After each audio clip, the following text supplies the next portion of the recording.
Apa jadinya jika seorang iblis memberikan rasa nyaman ke seorang manusia?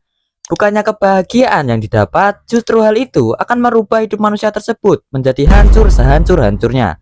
Halo semuanya, kenalin, namaku Rama, dan kali ini aku akan membahas salah satu komik atau manga favoritku, yakni Not Today Human. Aku bahkan juga punya versi fisiknya, anjay, pamer dikit, hehe. Ya udah, langsung aja ya. Cerita akan mengikuti MC kita yang bernama Rak. Rak adalah setan atau iblis yang memiliki tujuan untuk menjadi setan terbaik seantero neraka.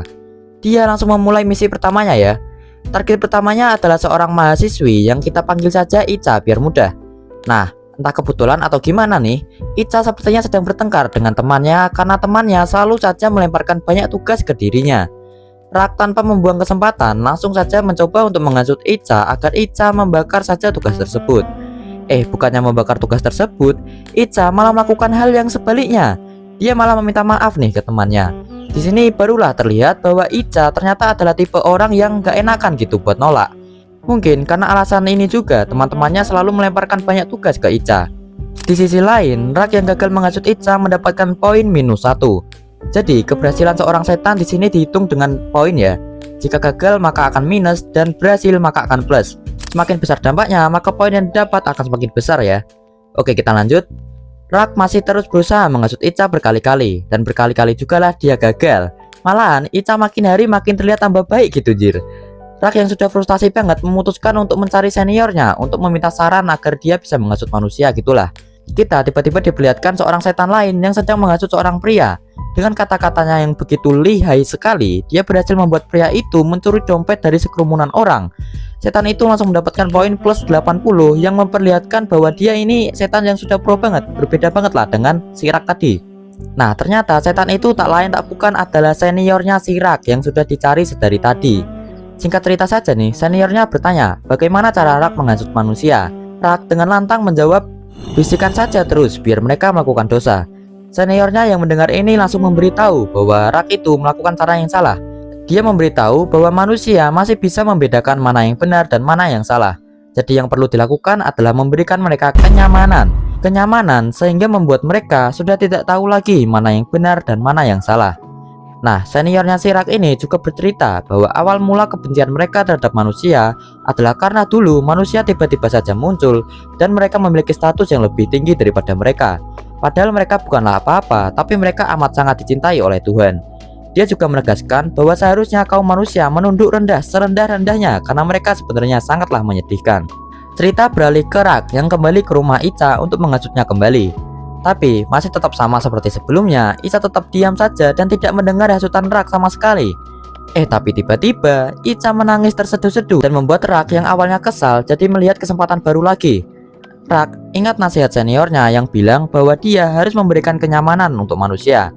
Alih-alih menghasutnya seperti biasa, kali ini Rak melakukan apa yang disarankan dan memberikan Ica sebuah kenyamanan. Cerita beralih di kemudian hari. Di saat Ica lagi rebahan liatin story Instagram teman-temannya ya, ada beberapa temannya yang lulus wisuda, ada yang liburan ke Jepang, dan bahkan ada yang sudah menikah gitu. Ica berniat untuk memberikan ucapan selamat kepada mereka, tapi Rak di sini menghasutnya untuk tidak melakukan itu. Mengejutkannya nih, Ica melakukan apa yang Rak ucapkan. Untuk pertama kalinya setelah sekian lama, Ica berhasil dihasut oleh Rak. Rak mendapatkan poin +1 dan langsung membuatnya kegirangan dan bahkan merasa bahwa dirinya adalah setan nomor 1 anjir. Cerita beralih saat Ica berada di kampus ya. Di kampus Ica kena marah gitu oleh dosennya karena sidang skripsinya tak kunjung selesai. Dalam perjalanan pulang, dia bertemu dengan temannya yang akan melakukan sidang dan meminta doanya Ica agar sidang mereka lancar gitulah. Singkat cerita saja nih, saat Ica sampai di rumah, Ica ditelepon oleh ibunya yang menanyakan kapan Ica akan lulus. Adik Ica sebentar lagi akan kuliah dan ekonomi keluarga mereka tidak akan sanggup menanggung biaya kuliah Ica dan adiknya. Ica yang menerima perkataan itu sontak marah dan meluapkan emosinya dengan berteriak dan sembari terus dihasut dengan kata-kata manis yang diucapkan oleh Rak. Ica merasa tidak ada orang yang peduli kepadanya, padahal dia selalu membantu semua orang jika sedang membutuhkannya. Setelah emosinya sedikit reda ya, Ica menggumam heran kenapa dirinya sekarang menjadi seperti ini, padahal dahulu dia bukanlah orang yang seperti ini. Pada akhirnya Ica juga merasa bahwa jika dia mati sekarang pun sepertinya tidak ada orang yang peduli padanya. Cerita beralih lagi ke Rak yang menemui seniornya lagi. Seniornya mengucapkan selamat kepada Rak yang sudah berkembang jauh dan memberikan hadiah berupa poin +100. Nah, singkatnya, Rak dan seniornya menghampiri Icha yang sekarang terlihat sangat-sangat menyedihkan.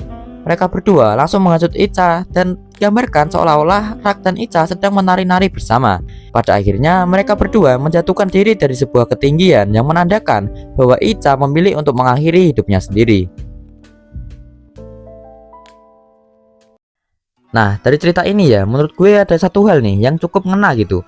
Icha dari awal bukanlah orang yang jahat, dia cuma terlalu sering mengalah gitulah. Terlalu sering membantu orang lain sampai pada akhirnya dia sendiri merasa nggak pernah dipedulikan. Membantu orang memang bukanlah hal yang buruk, tapi jangan sampai kalian membebani diri kalian sendiri hanya karena kalian takut untuk menolak. Pentingkan diri kalian sendiri daripada orang lain. Mungkin sekian video kali ini. Maaf jika pembawaannya atau skripnya agak aneh dan muter-muter gak jelas gitu ya. Soalnya ini video pertamaku buat ginian. Dan ya gitu aja, see ya.